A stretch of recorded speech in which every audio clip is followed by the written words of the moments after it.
and he is critically looking at the visuals.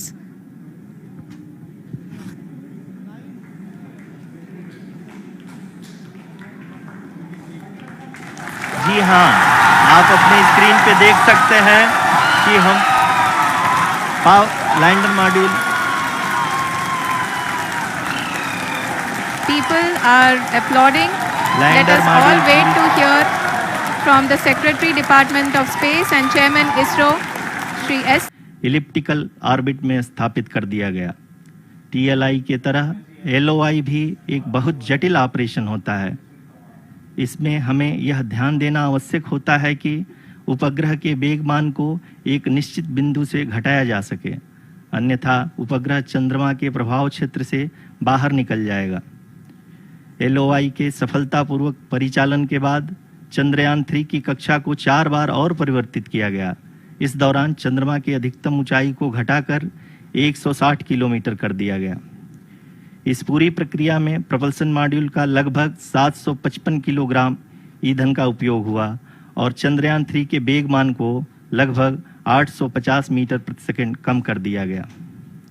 Lander module को लगभग 150 kilometre के circular orbit में स्थापित करने के बाद 17 अगस्त 2023 को propulsion मॉड्यूल से अलग कर दिया गया।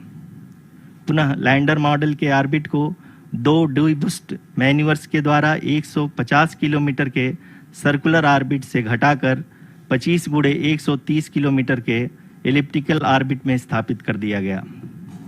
इस दौरान यह भी सुनिश्चित कर दिया गया कि 800 न्यूटन के चारों थ्रोटल थ्रस्टर्स पावर डिसेंट के समय किसी भी चुनौती का सामना कर सकें। लैंडर मॉड्यूल इस ऑर्बिट में 4 दिन तक चंद्रमा की परिक्रमा करता रहा ताकि इसके सभी सब सिस्टम को पावर डिसेंट से पहले कार्यात्मक रूप से वेरीफाई और वैलिडेट किया जा सके। इस दौरान चंद्रयान 2 और लैंडर मॉड्यूल की आपस में बातचीत भी हो चुकी है। और संक्षेप में अब तक की यात्रा की बात करें तो लैंडर मॉड्यूल अब तक 21 बार पृथ्वी के और लगभग 120 बार चंद्रमा का चक्कर लगा चुका है और इस पूरी यात्रा में लगभग 55 लाख किलोमीटर की यात्रा भी पूरी कर चुका है। अब तक के इस पूरे अभियान में यह भी सुनिश्चित किया गया कि सारे ऑर्बिट मैन्यूवर्स इस प्रकार किए जाएं कि लैंडिंग साइट पावर डिसेंट की शुरुआत से ही लैंडर के ऑर्बिटल प्लेन में बना रहे।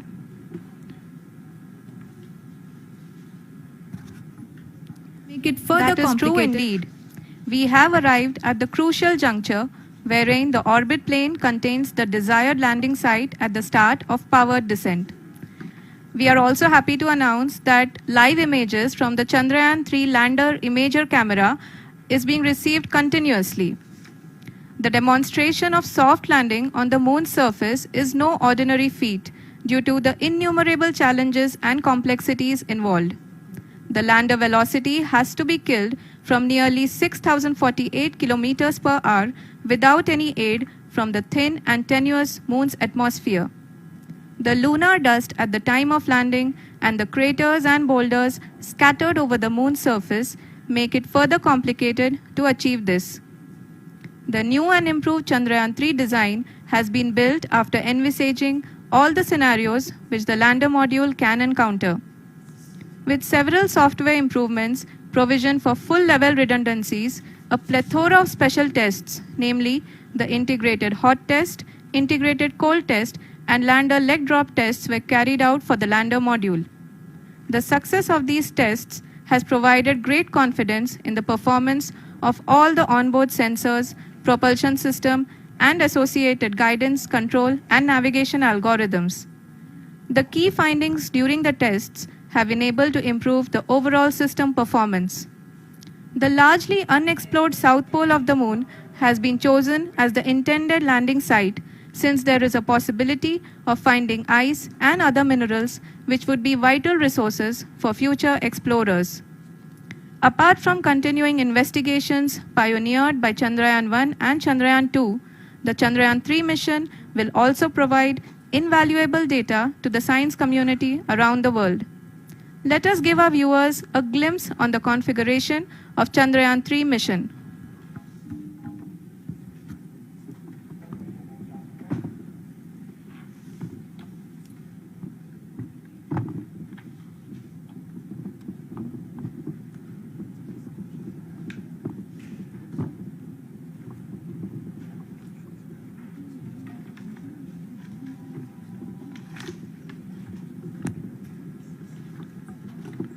चंद्रयान 3 का मिशन प्लान लगभग चंद्रयान 2 के तरह ही बनाया गया है।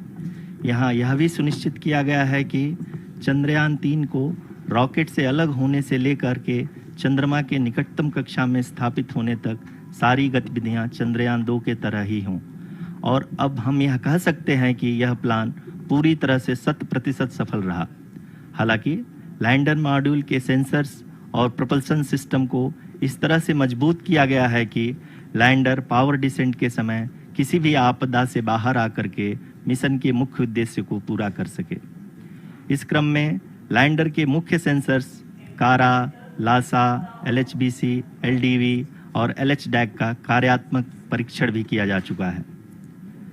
LDV जो कि पूर्णतः स्वदेशी तकनीकी से बनाया गया एक नया सेंसर है, इसका मुख्य कार्य लैंडर के वेलोसिटी को तीनों अक्षों में कंप्यूट करना है।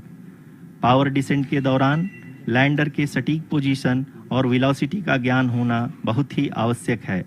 लिराप यानी laser inertial referencing and accelerometer package इस कार्य को पावर डिसेंट के दौरान बखूबी निभाएगा। ट्रैजेक्टरी जनरेशन जो कि चंद्रयान 3 मिशन के लिए बहुत ही अहम है, क्योंकि हर ऑर्बिट मैन्यूवर के बाद यह सुनिश्चित किया जाता है कि लैंडर की मिशन ऑब्जेक्टिव को ना बदले। इस क्रम में मैं यह भी आपको बता दूं कि ऑर्बिट डिटर्मिनेशन जो कि उपग्रह के पोजीशन और वेलोसिटी को बहुत ही एक्यूरेटली बताता है, एक बहुत ही कठिन और जटिल कंप्यूटेशन और एस्टिमेशन होता है। यहाँ यह भी जानना महत्वपूर्ण है कि चंद्रयान 2 का OHRC पेलोड अब तक काफ़ी ऊंचे स्तर का डैम प्रदान किया है, जिसके फलस्वरूप लैंडिंग साइट की सीमा को बढ़ाकर 4x2.4 किलोमीटर कर दिया गया है, जो कि पावर डिसेंट के दौरान सॉफ्ट लैंडिंग कराने में काफ़ी सहायक सिद्ध होगा। Apart from the sensors, Chandrayaan 3 is equipped with a suite of sophisticated payload instruments. While Chandrayaan 1 and Chandrayaan 2 orbiter have provided abundant remote sensing data of Moon, equally important are the on-site localized measurements that provide ground truths. Lander and rover have payloads which are completely new and will perform in situ analysis of lunar surface.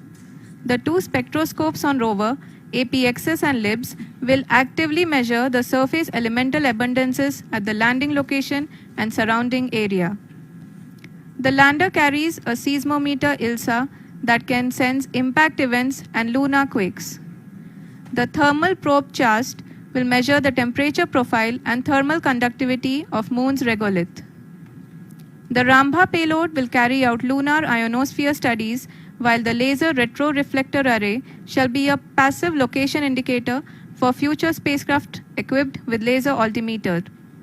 The propulsion module has not been left behind, and an experimental shape payload has been added to it as a value addition.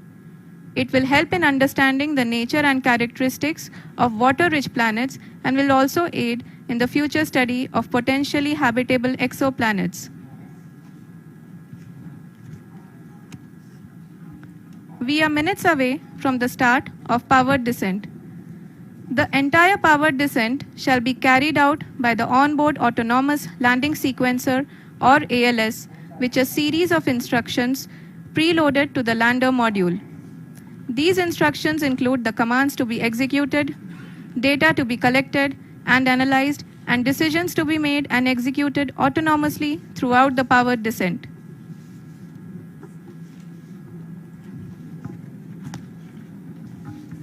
जी हाँ, अब हम power descent के बहुत ही करीब आ चुके हैं। हम आपको बताते चलें कि पावर डिसेंट को कुल 4 चरणों में बांटा गया है। सबसे पहले आता है रफ ब्रेकिंग फेज, जिसमें लैंडर की ऊंचाई को चंद्रमा की सतह से 30 किलोमीटर से घटाकर 7.4 किलोमीटर कर दिया जाएगा। इस पूरी प्रक्रिया को पूरा करने में लगभग 11.5 मिनट लगेगा और इसका समानांतर वेग 1680 मीटर प्रति सेकंड से घटाकर 358 मीटर प्रति सेकंड हो जाएगा। We have continuous flow of lander telemetry data from ISRO's Deep Space Network IDSN-32 located in Belalu, Bengaluru.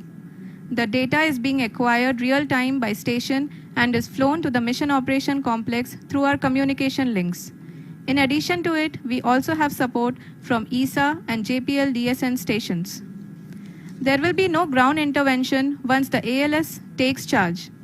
The preparation for today's event had started 48 hours before, wherein various pre-selections and uplinking of parameters for the autonomous landing sequence were carried out. The whole descent is divided into 4 phases: the rough braking phase, the attitude hold phase, fine braking phase, and the local navigation phase or the terminal descent phase.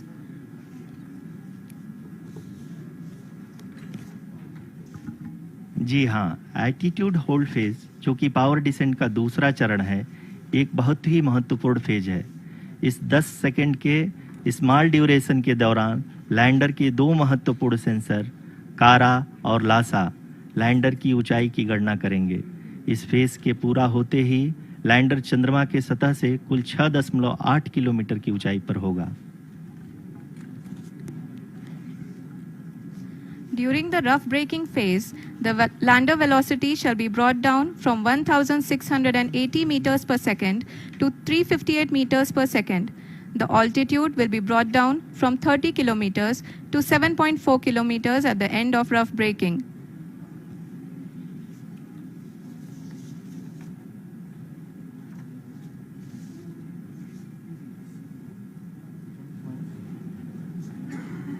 Currently,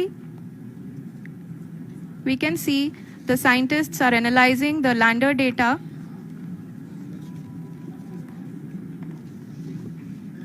जी हाँ, हम ये देख सकते हैं कि mission operation complex रूप में बैठे सभी वैज्ञानिक ये जो भी डेटा देख रहे हैं वो डीप स्पेस नेटवर्क आइडिएशन 32 के द्वारा प्रोवाइड किया जा रहा है। और अगर हम अब बात करें पावर डिसेंट के तीसरे चरण का, जो कि फाइन ब्रेकिंग फेज होगा, जिसमें लैंडर लैंडिंग साइट से जस्ट 800 मीटर की ऊंचाई पर वर्टिकली होगा। इस चरण को पूरा होने में लगभग 3 मिनट लगेंगे और इस चरण के पूरा होते ही लैंडर की वेलोसिटी लगभग 0 हो जाएगी। The scientists here at ISTRAC are glued to their systems, analyzing all sorts of complex data. We are very close to the powered descent, to the start of the powered descent phase.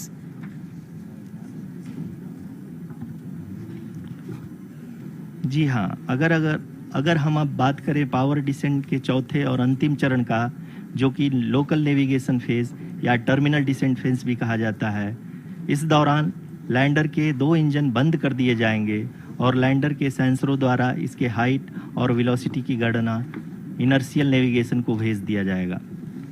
इस दौरान lander 150 metre की ऊंचाई को प्राप्त करने के बाद कुल 131 सेकंड लगाएगा। इस पड़ाव पे आने के बाद पुनः लैंडर 22 सेकंड के लिए हॉवरिंग करेगा।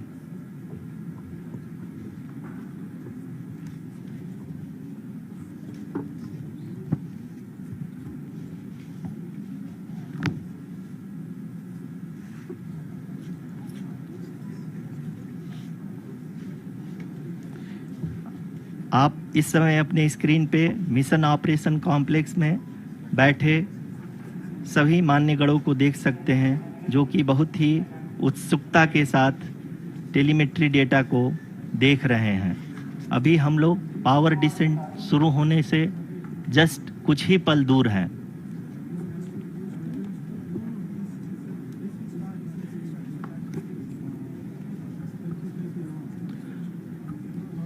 पावर डिसेंट शुरू होने में लगभग 30 सेकंड ही बचा है और हमको ये सारे data mission operation complex room में आइडिएशन 32 के द्वारा, जो कि लगातार लैंडर के कनेक्शन में बना हुआ है, प्रदान कर रहा है। Dear viewers, the pivotal power descent has begun and the lander module is propelling towards the moon's surface along the intended trajectory.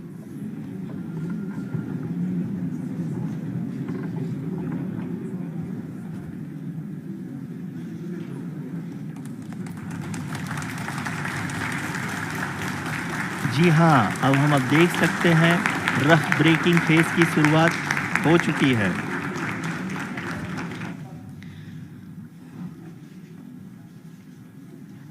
During this rough braking phase, the lander velocity shall be brought down from 1,680 meters per second to 358 meters per second.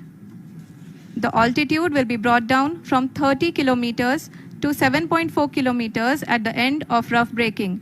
All this in the duration of 690 seconds or 11.5 minutes.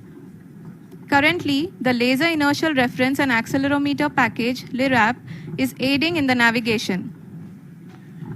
जी हाँ, अभी आप अपनी screen पे देख सकते हैं कि lander अब तक कुल 191 किलोमीटर हॉरिजेंटल दिशा में चल चुका है और अभी तक इसकी वेलोसिटी लगभग 31 किलोमीटर बनी हुई है।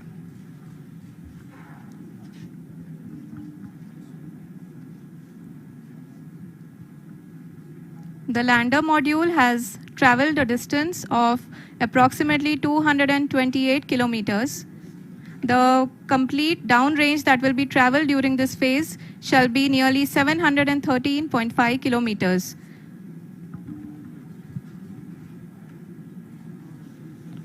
जी हाँ, कुल 745 किलोमीटर के इस रफ ब्रेकिंग फेज में आप देख सकते हैं कि हम लोग लगभग अपनी यात्रा 20% कंप्लीट कर चुके हैं।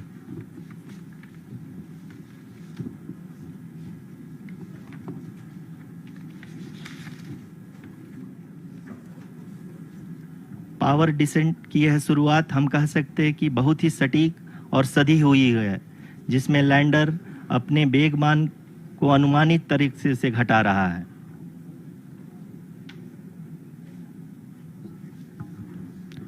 The altitude of the lander module will reduce from 7.4 kilometers to 6.8 kilometers. During the next phase, which is going to be the attitude hold phase. We can currently see that the altitude of the lander module is nearly 31 kilometers. Arushi, अभी हम इस ground trace को देखते हुए कह सकते हैं कि रफ ब्रेकिंग फेज की शुरुआत बहुत ही अच्छे तरीके से हुई है। आप ये देख सकती हैं कि जो भी प्रोजेक्टेड ग्राउंड ट्रेस है उसी पे अपना लैंडर मॉड्यूल आगे चलते हुए बढ़ रहा है। अभी तक ये देखा जा सकता है कि लैंडर मॉड्यूल लगभग 370 किलोमीटर क्षैतिज दिशा में चल चुका है। The mission operations team is analyzing the data. We can all see the seriousness and the concentration with which each and every parameter of the lander module is being analyzed. The performance so far seems to be nominal. जी आरुषि, चूंकि ALS activate किया जा चुका है, इसलिए ground से कोई commanding नहीं की जा रही है।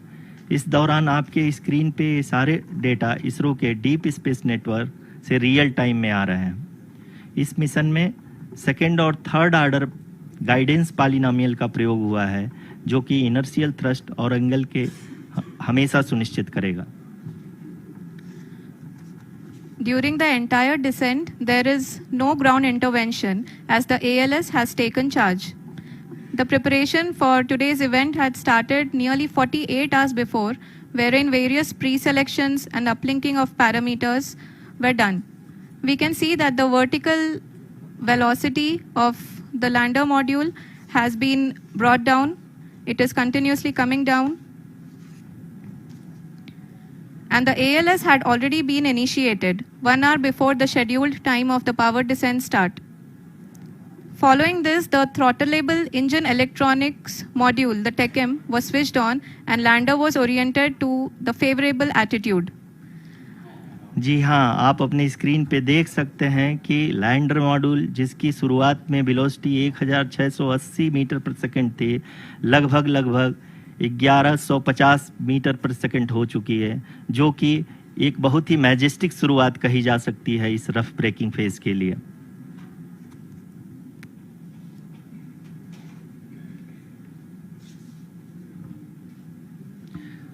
यहाँ पे मैं आपको ये भी बताते चलूँ कि आप अपने स्क्रीन पे देख सकते हैं कि द लैंडर मॉड्यूल का आल्टीट्यूड धीरे धीरे अब कम होता हुआ दिख रहा है, और जो कि एक्सपेक्टेड भी है।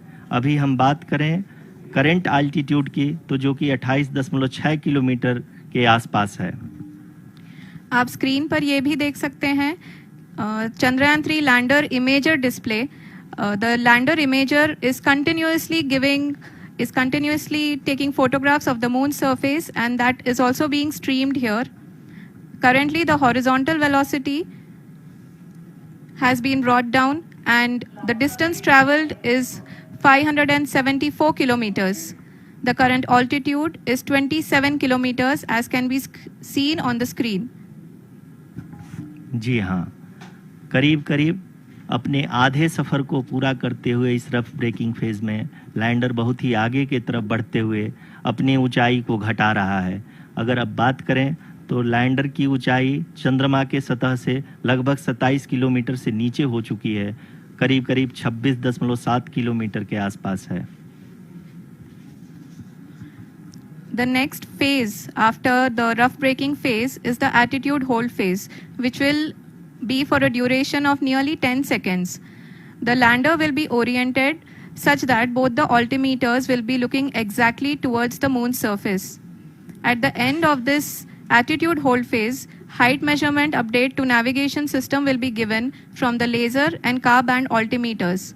Currently, we are in the middle of the rough braking phase.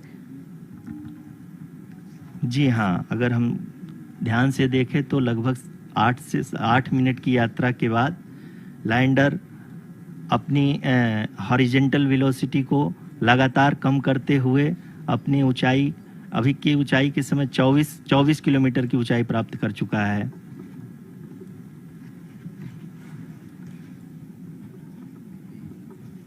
अब तक के आंकड़े को देखते हुए हम कह सकते हैं कि लैंडिंग पूरी तरह से नॉमिनल है। यहाँ पर हम देख सकते हैं कि हॉरिजेंटल वेलोसिटी लगातार कम होती हुई दिख रही है।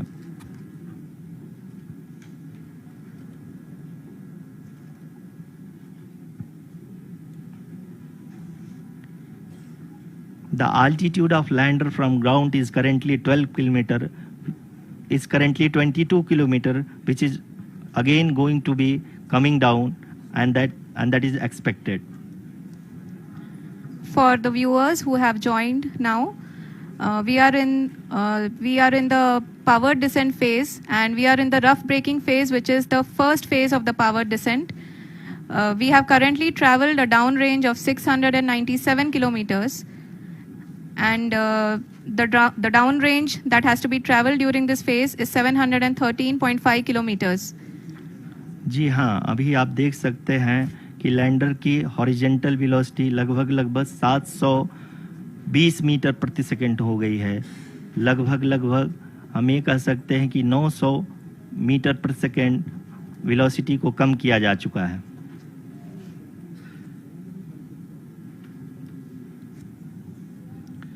At the same time, we can see the altitude of the lander is just 17.8 kilometer from the moon surface, which is going to be around 7.4 at the end of the rough braking phase.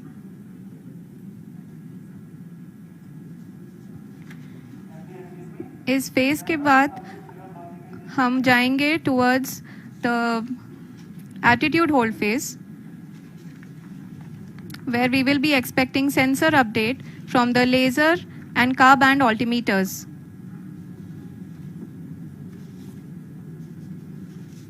We can see the visualization of the lander module moving towards the moon's surface. The current altitude is nearly 15.2 kilometers, and the distance traveled is 754 kilometers. We can also see the image that the lander imager camera has been providing. जी हाँ, इस rough breaking phase के दौरान 800 Newton के चारों throttle engine अपने कार्य को पूरी तरह से अंजाम दे रहे हैं और लैंडर के हॉरिजॉन्टल वेलोसिटी को लगातार कम कर रहे हैं। अब तक लैंडर लगभग अपने 75 से 80% की यात्रा को पूरा कर चुका है।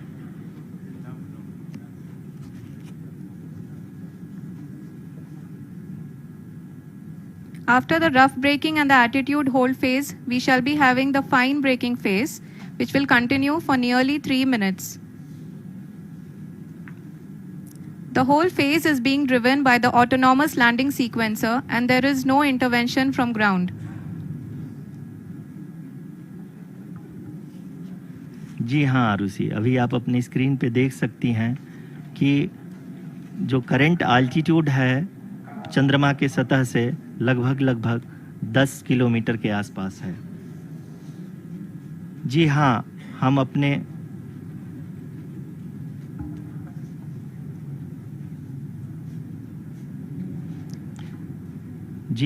हमारे प्रधानमंत्री जी श्री नरेंद्र मोदी जी हम सभी का उत्साहवर्धन करने के लिए दक्षिणी अफ्रीका के जोहानसबर्ग से जुड़ गए हैं।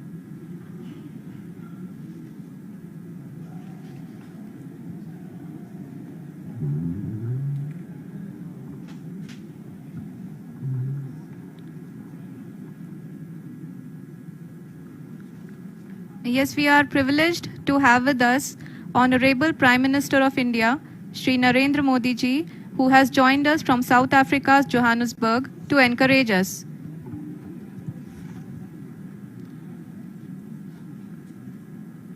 जी हाँ, आप ये देख सकते हैं एल्टीट्यूड होल्ड फेस भी बहुत ही आसानी से लैंडर फेस ने पार कर लिया है और अब फाइन ब्रेकिंग की शुरुआत हो चुकी है। अभी हम ये देख सकते हैं कि लैंडर की ऊंचाई लगभग 5.6 किलोमीटर है, जो कि इस फेज के उपरांत लगभग 800 मीटर हो जाएगी।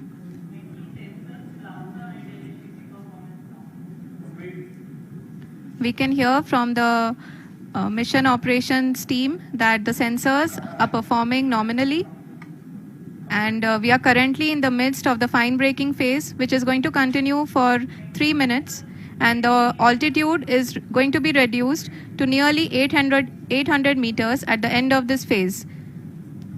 जी हाँ, जैसा कि आरुषि जी ने बताया कि लगभग 3 मिनट के उपरांत लैंडर की हाइट लगभग 800 मीटर वर्टिकली होगी और यहाँ पे लैंडर की horizontal velocity, vertical velocity, even down range भी लगभग शून्य होगा। We can see the visual of the lander module, and we can see that the down range traveled is nearly 831 kilometers.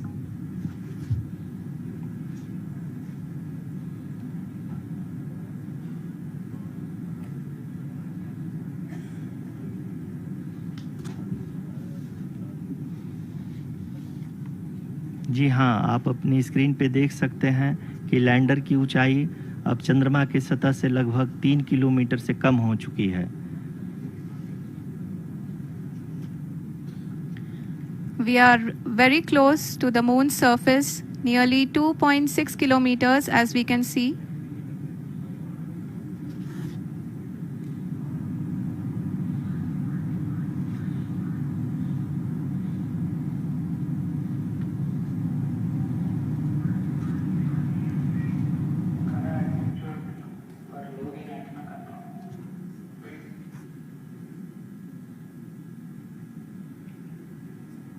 जी हाँ, अभी आप देख सकते हैं कि लैंडर की ऊंचाई लगभग 1 किलोमीटर के आसपास है।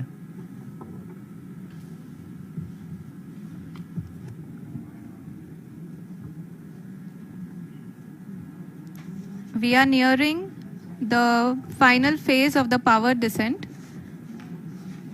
which is going to be the vertical descent phase or the local navigation phase.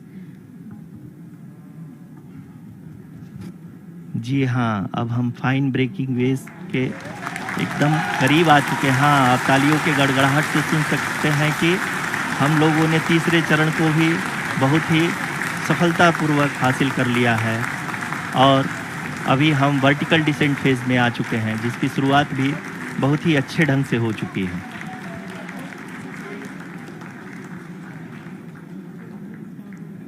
Lot of applause indicates that till now the performance has been nominal. We are in the vertical descent phase 1. The altitude is being brought down from 800 meters, and we are nearing and approaching the lunar surface. जी, आप अपने screen पे देख सकते हैं कि lander का height लगातार कम होता जा रहा है। इस समय हम लैंडिंग साइट के जस्ट ऊपर हैं और इस समय इसकी ऊंचाई लगभग 600 मीटर के आसपास है। इस फेज के दौरान लगभग 150 मीटर के ऊंचाई पे पहुंचने के बाद लैंडर अगेन लगभग 20 से 22 सेकंड के लिए हॉवरिंग करेगा। We are above the landing site. The horizontal as well as the vertical velocity is now being constantly reduced, and the lander module has begun its descent towards the landing site.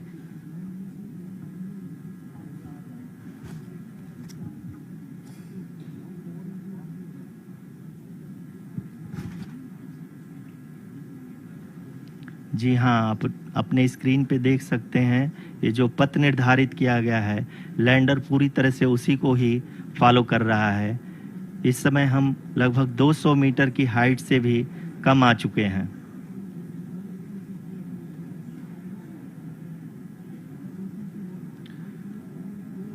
अब हम ये देख सकते हैं कि हम लगभग 150 metre की ऊंचाई पे हैं चंद्रमा के सतह से।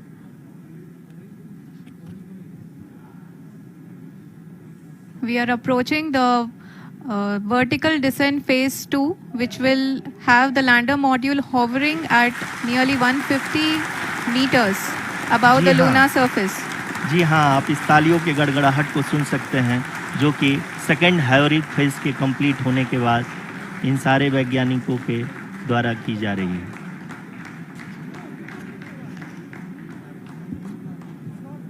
जी हाँ, आप अगर फिर से ध्यान से देखें तो एल्टीट्यूड पुनः कम होता जा रहा है। अभी हम लोग लगभग 135 मीटर की ऊंचाई पे हैं। The sensors that are updating at this point are providing confirmation of the safety of the landing site. As expected, the retargeting is going on and this is a very good signature for the lander. अभी आप ये देख सकते हैं कि lander की ऊंचाई लगभग 65 मीटर के आसपास बची हुई है।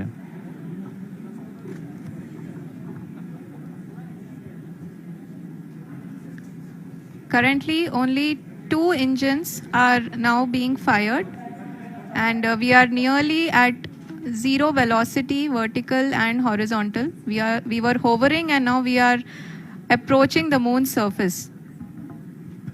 धीरे धीरे लैंडर की वेगमान को कम किया जा रहा है और हम अब लगभग 50 मीटर से भी कम आ चुके हैं। We can see the Honorable Prime Minister, Shri Narendra Modi ji, who is here to encourage us, and he is critically looking at the visuals.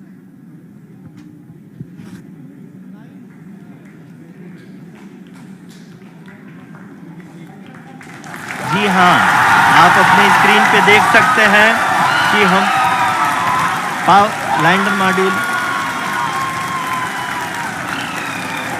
People are applauding. Let us all wait to hear from the Secretary Department of Space and Chairman ISRO, Shri S. Somnath. Lander module पूरी तरह से safely और softly चंद्रमा के सतह पे land हो चुका है। ये हम लोगों के लिए बहुत ही गर्व की बात है। हिंदी में एक कहावत है कि चंदा मामा दूर के, लेकिन अब हम ये कह सकते हैं कि चंदा मामा अपने घर के। बहुत ही उम्दा. The hard work of the entire ISRO community has come to fruition.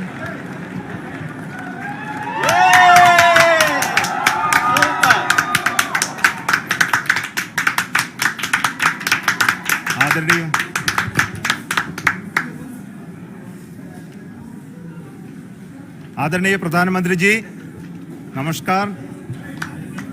Sir, we have achieved soft landing on the moon. India is on the moon. Sir, I request I request our Honorable Prime Minister to address us and bless us. Thank you, sir.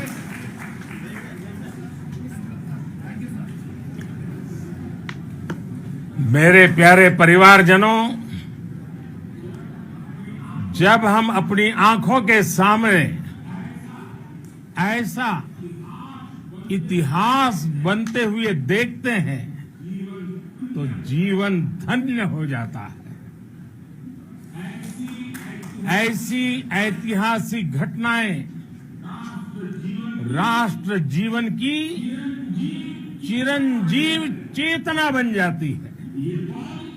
ये पल अविस्मरणीय है। ये क्षण अभूतपूर्व है। ये क्षण विकसित भारत के शंखनाद का है। ये क्षण नए भारत के जयघोष का है। ये क्षण मुश्किलों के महासागर को पार करने का है। ये क्षण जीत के चंद्र पथ पर चलने का है। ये क्षण 140 करोड़ धड़कनों के सामर्थ्य का है। ये क्षण भारत में नई ऊर्जा, नया विश्वास, नई चेतना का है। ये क्षण भारत के उदयमान भाग्य के आह्वान का है। अमृत काल की प्रथम प्रभा में सफलता की ये अमृत वर्षा हुई है। हमने धरती पर संकल्प लिया और चांद पर उसे साकार किया। और हमारे वैज्ञानिक साथियों ने भी कहा, India is now on the moon. आज हम अंतरिक्ष में नए भारत की नई उड़ान के साक्षी बने हैं। साथियों, मैं इस समय ब्रिक्स समिट में हिस्सा लेने के लिए दक्षिण अफ्रीका में हूं, लेकिन हर देशवासी की तरह मेरा मन चंद्रयान महाअभियान पर भी लगा हुआ था। नया इतिहास बनते ही हर भारतीय जश्न में डूब गया है। हर घर में उत्सव शुरू हो गया है। हृदय से मैं भी अपने देशवासियों के साथ, अपने परिवारजनों के साथ इस उमंग और उल्लास से जुड़ा हुआ हूं। मैं टीम चंद्रयान को, इसरो को और देश के सभी वैज्ञानिकों को जी जान से बहुत बहुत बधाई देता हूं, जिन्होंने इस पल के लिए वर्षों तक इतना परिश्रम किया है। उत्साह, उमंग, आनंद और भावुकता से भरे इस अद्भुत पल के लिए मैं 140 करोड़ देशवासियों को भी कोटि कोटि बधाइयां देता हूं। मेरे परिवारजनों, हमारे वैज्ञानिकों के परिश्रम और प्रतिभा से भारत चंद्रमा के उस दक्षिणी ध्रुव पर पहुंचा है, जहां आज तक दुनिया का कोई भी देश नहीं पहुंच सका। अब आज के बाद से चांद से जुड़े मिथक बदल जाएंगे, कथानक भी बदल जाएंगे और नई पीढ़ी के लिए कहावतें भी बदल जाएगी।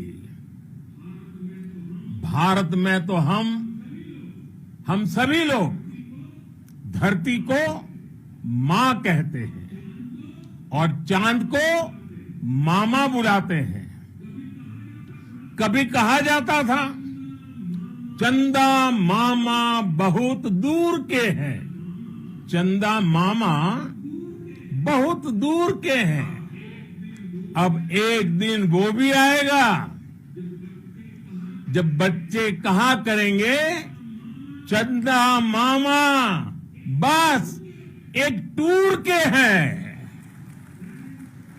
Friends, on this joyous occasion, I would like to address all the people of the world, the people of every country and region. India's successful moon mission is not just India's alone. This is a year in which the world is witnessing India's G20 presidency. Our approach of one earth, one family, one future is resonating across the globe. This human-centric approach that we present and that we represent has been welcomed universally. Our moon mission is also based on the same human-centric approach. Therefore, this success belongs to all of humanity, and it will help moon missions by other countries in the future. I am confident that all countries in the world, including those from the global south, are capable of achieving such feats. We can all aspire for the moon and beyond. मेरे परिवारजनों, चंद्रयान महाअभियान के ये उपलब्धि भारत की उड़ान को चंद्रमा की कक्षाओं से आगे जाएगी। हम हमारे सौर मंडल की सीमाओं का सामर्थ्य परखेंगे और मानव के लिए ब्रह्मांड की अनेक संभावनाओं को साकार करने के लिए भी जरूर काम करेंगे। हमने भविष्य के लिए कई बड़े और महत्वाकांक्षी लक्ष्य तय किए हैं। जल्द ही सूर्य के विस्तृत अध्ययन के लिए ISRO Aditya L1 mission launch करने जा रहा है। इसके बाद शुक्र भी इसरो के लक्ष्यों में से एक है। गगनयान के जरिए देश अपने पहले ह्यूमन स्पेस फ्लाइट मिशन के लिए भी पूरी तैयारी के साथ जुटा है।